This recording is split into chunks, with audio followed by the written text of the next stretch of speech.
Okay, so today I'm going to talk about some of my currently read books and what I thought of them. These are books that really stuck with me, that I really enjoyed, and I wanted to share with you.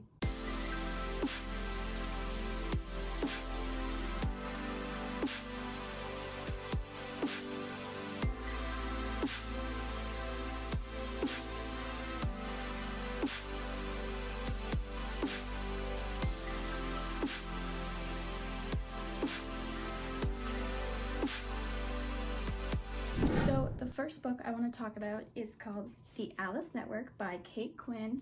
It was a really good book. I had to read it for school for some sort of like literature circles kind of activity. So I went through it really fast because we read it in 4 weeks. And it was overall a really great book, and I want to tell you about it. So this book is split into two perspectives. The first perspective takes place in 1915, and basically it follows the adventures of a young Eve Gardner, and she basically becomes a spy, and she's sent into occupied France to spy on the Germans and report back to, I believe it's England. Perspective 2 takes place in 1947 after the Second World War, and basically it follows Charlie St. Clair, who is newly pregnant, and she's trying to find her long lost cousin who disappeared after the war, and basically she meets up with this woman, Eve Gardner, who is now 50, and she's changed so much from what we see in 1915 in this young, bright woman ready to fight. And then we see her in Charlie's perspective, and she's completely changed. And basically, throughout the book, you find out why. So Charlie's perspective is written in the first person, so we see a lot of her emotions and how she's personally feeling with everything that's going on, especially with being pregnant in such a It's such a scandalous time for a young single woman to be pregnant and not be married. So we see a lot of that in this book, and Eve's perspective is written in the third person, though the narrator can only really knows how Eve is feeling. So it's third person limited. I had to learn that for school, so yeah, but overall I really love this book. Written beautifully, and I can't believe I didn't decide to read it sooner. My sister got me this book for my birthday, and I hadn't read it until, well, I had to read it for school. So it was an amazing book. I would give it probably like a 9 out of 10. So the second book I want to talk about is called To All the Boys I've Loved Before, and I know that some of you are going to recognize this book because it is a popular book, and I did enjoy reading it, and I wanted to share it with you. So let me start by saying what I love most about this book. Besides the incredible writing, I would say I love how short the chapters are. The majority of the chapters in this book are usually about 4 to 6 pages long, which is perfect for just needing something to read in a short period of time. I don't like having to start a chapter and then not being able to finish it before my time is up, so I love the idea of these short chapters. And sometimes there are even chapters where it's literally 1 page or 2 pages, and I just love that because it encourages me to read even when I only have 2 or 3 minutes. So Lara Jean is the main character in this book, and she writes love letters anytime she feels deeply and emotionally for a boy. And in this case, she's written 5 love letters over the course of her years in school, and one day these letters are mailed, and then her world turns upside down. Some of these are boys that she only saw for a short period of time, and others are boys that she's gone to school with and that she knows currently in high school. So there's a lot of drama, and there's even instances of fake dating in this book that I don't want to spoil anything, but turns to potentially real dating. So I really love this book. There's a lot of family in it as well. She's very close with her family, even though her mother died when she was young. But yeah, I love this book so much. And there's also, it's a trilogy, so there's 2 other books, although this one, the first one, was my favorite. So the next book I want to talk about is actually the cutest book ever. This book was written by Jennifer E. Smith, and I'm currently reading one of her other books right now.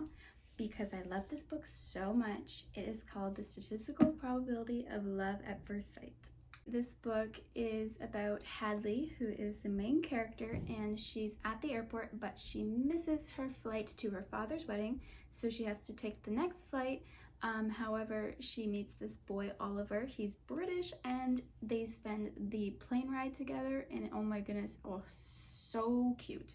It's almost cliche, but it's not. It's so well written, and I went through this book in like no time.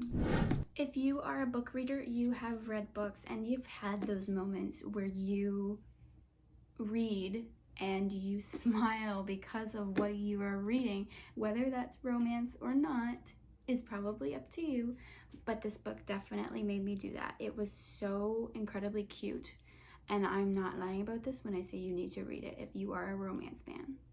Also, one more thing about this book is that it's written in the first person. I always like to know when I am deciding books to read whether it's written in the first person or the third person, because I prefer the first person. I find it more relatable, and unless it's really written well in the third person, but most of the time I will not read a book if it's in the third person, even if the story is really good, because I just prefer first person more. It depends on what you prefer.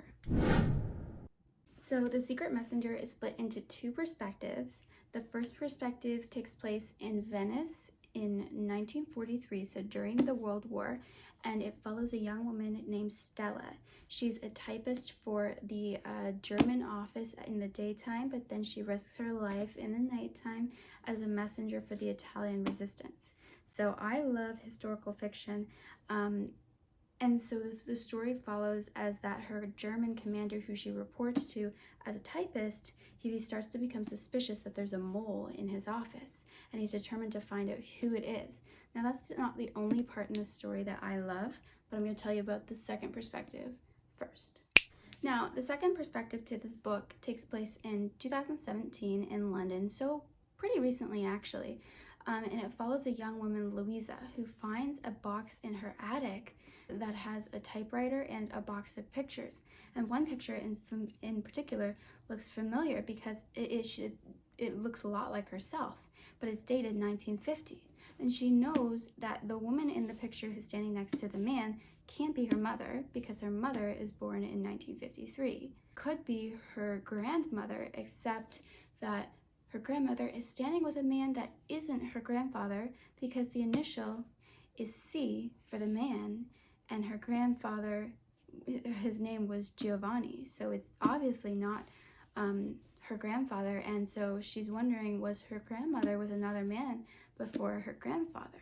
So that is what the other perspective is about, but it's a lot more of Stella in 1943 than it is about Louisa's adventures. There's more of Louisa's adventures towards the end of the book once we know so much about Stella. It's really, really well formatted, and I really enjoyed this book, especially because I just love historical fiction. The other thing I want to mention about this book, it is not simply about suspicion. There's also a betrayal in this book, and love, and this book is literally so good. It is, I have no words, seriously. Also, can we just take a minute to admire the cover of this book? Like, seriously, it's amazing. Like, beautiful cover.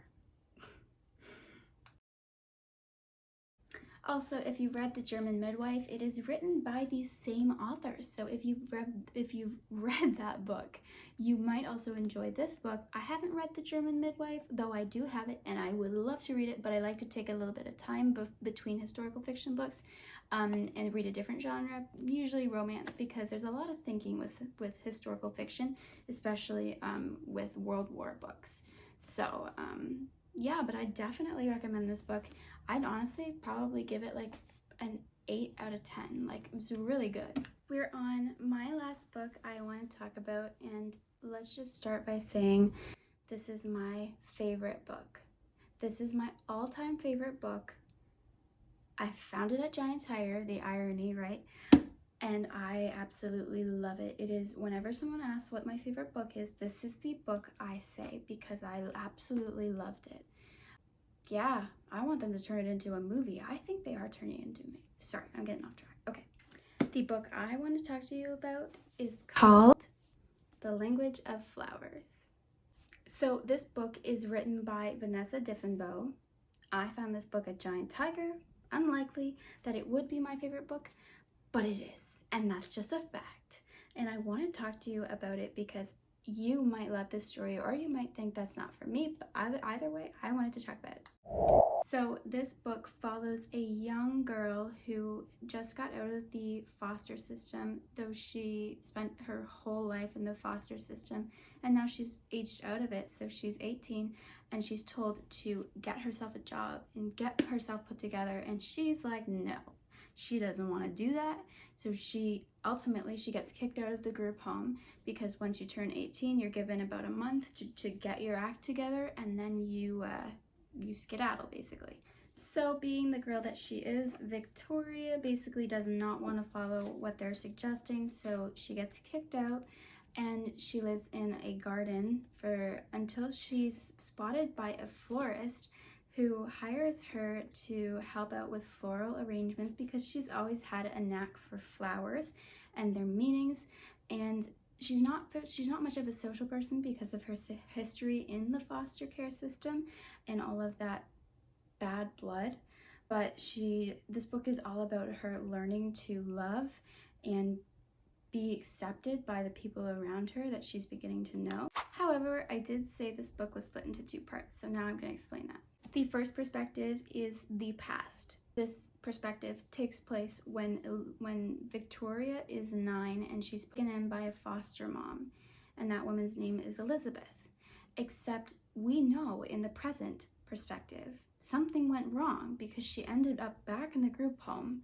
But as we read the past perspective, we begin to realize that Victoria loved this woman. She loved this woman, and she had such a great relationship with her after the first little bumps and bruises in their relationship. But she loved this woman, and once you read enough of the past, you begin to wonder what happened for her to end up homeless and on her own. And that's what I love about this book. The more you read into the past and the more you read into the present perspective, you begin to understand what happened in the past to make Victoria where she is in the present. And that's what I love so much about this book. Now, if this book was simply about coming of age and being responsible for your own actions, I'm not sure that I would love it as much as I do. But we all know me, or at least you will get to know me. I love romance, and that's what this book has lots of, especially when this woman, this 18-year-old, is very skittish and timid, and she's learning to open up her heart again, and she meets this boy. I don't want to say too much about this book because there are amazing things that happen in this book that I didn't think would happen. So as you continue to read the book, some exciting things happen that also they prove to be more of a situation that Victoria has to overcome. And so I love this book. It's my favorite book ever of all time. I have no words. This is an amazing book. I found anyways. I got my grandmother and my mother to read it. They thought it was okay. Of course, I'm a teenager. I love romance, and I love this book. So you just have to read it and find out what you think about it. There's not much else to say about this book, just that I love it, and you might, or you might not, but I wanted to introduce you to it. So yeah, that's it for my 5 books I wanted to show you. These are books I've currently read within probably the past year or two that have stuck with me, most of them more currently than within the past year. But these are books that I wanted to share with you that have stuck with me and that I do not regret reading because they are beautiful stories and I love them so much. Have you read any of these books? The Language of Flowers, The Secret Messenger, To All the Boys I've Loved Before. I'm sure some of you out there have read that book. Alice Network, or The Statistical Probability of Love at First Sight. Let me know which of these you've read or which of these you're looking forward to read based on my descriptions of the book, because these are all wonderful books. These are all like 8 to 10 out of 10 stars. But yeah, so this is the end of this video. Yeah, I don't want to be cliche here and like ask for you to subscribe. You can do that on your own time. But yeah, just feel free to like this video or send me a DM on Instagram. Yeah, whatever. Anyways, have a beautiful day, and I hope you love these book reviews and book recommendations. Okay, bye.